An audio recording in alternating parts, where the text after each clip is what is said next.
শীতকালে আমাদের ঠোঁট ফাটার কারণ এবং এর প্রতিরোধ নিয়ে এখন আমি আপনাদের সাথে কিছু টিপস শেয়ার করব। আমাদের দেশে নভেম্বর মাসের শেষের দিক থেকেই শীত শুরু হয়। যত শীত বাড়তে থাকে আমরা প্রত্যেকেই একটি কমন সমস্যা ফেস করে থাকি। সেটা হলো আমাদের ঠোঁট ফেটে যায়। এটি কেন হয়?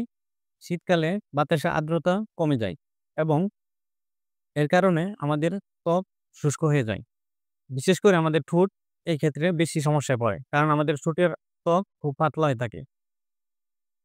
এজন্য আমাদের ঠোঁট সহজে ফেটে যায়।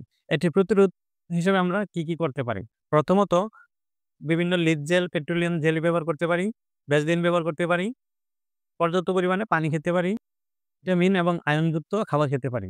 এবং আমাদের প্রত্যেকের একটি বাজে অভ্যাস আছে, সেটা হলো আমরা আমাদের ঠোঁট জিহ্বা দিয়ে ভিজিয়ে থাকি। এটির কারণে আমাদের ঠোঁট ফেটে যায়। এটি করা থেকে আমরা সকলেই বিরত থাকবো। হেলথ কেয়ার সম্পর্কে এরকম নানা রকম টিপস পেতে আমাদের চ্যানেলটিকে সাবস্ক্রাইব করে সাথেই থাকুন। আসসালামু আলাইকুম।